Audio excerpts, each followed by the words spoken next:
everyone, and welcome back to Willow's Notes. In today's video, we have question of the day, and it's a great way to review saturated and unsaturated fatty acids.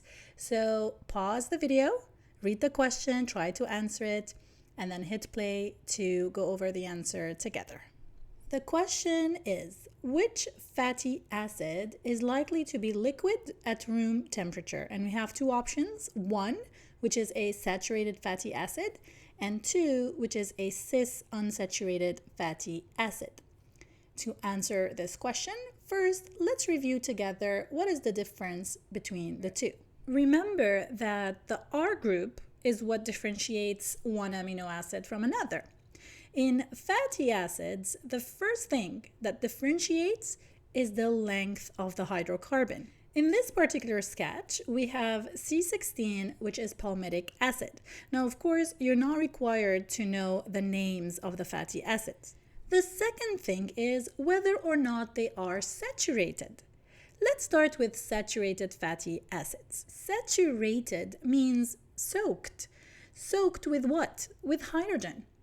You know that carbon is a group 4 element and hence forms 4 bonds. So we will saturate all the carbons with hydrogen, like this. No matter which carbon you choose, you will notice that it is saturated with hydrogen. So pick any carbon. They are all saturated with hydrogen.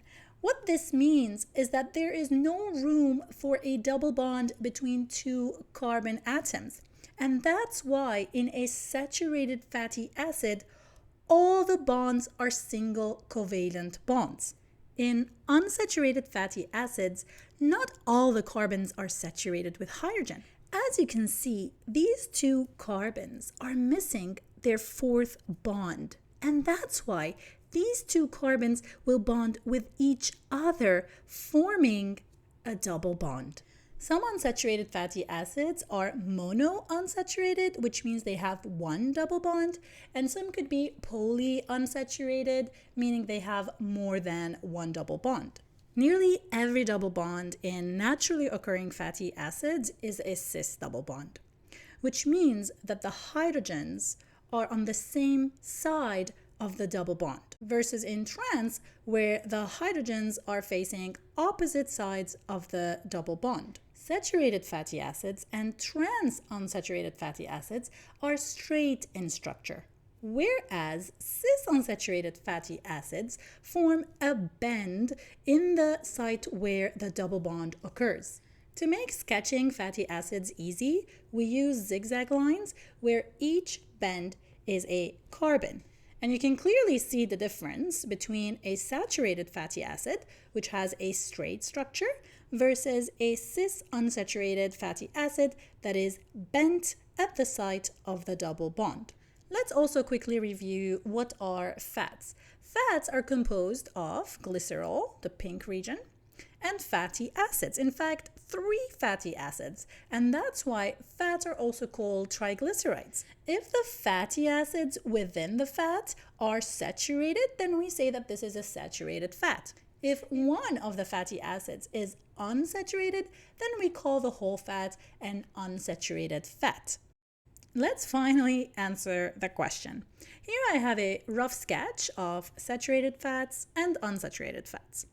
Let's try and move around the fats. In saturated fats, because the fatty acids are straight, we can align them. So here I'm going to twist the fat. I can pack them perfectly on top of each other. Whereas if I select and move around unsaturated fats, no matter how I try to twist and turn it, I can never pack them on top of each other. And the reason for that is the bend in the fatty acid of the unsaturated fats. At room temperature, the molecules of unsaturated fat, like olive oil, cannot pack together to solidify. Whereas in saturated fats, like the fats in butter, they pack closely at room temperature and form a solid. And this is the answer to the question in written form. I hope you found this question easy, and I'll see you in my next video. Bye!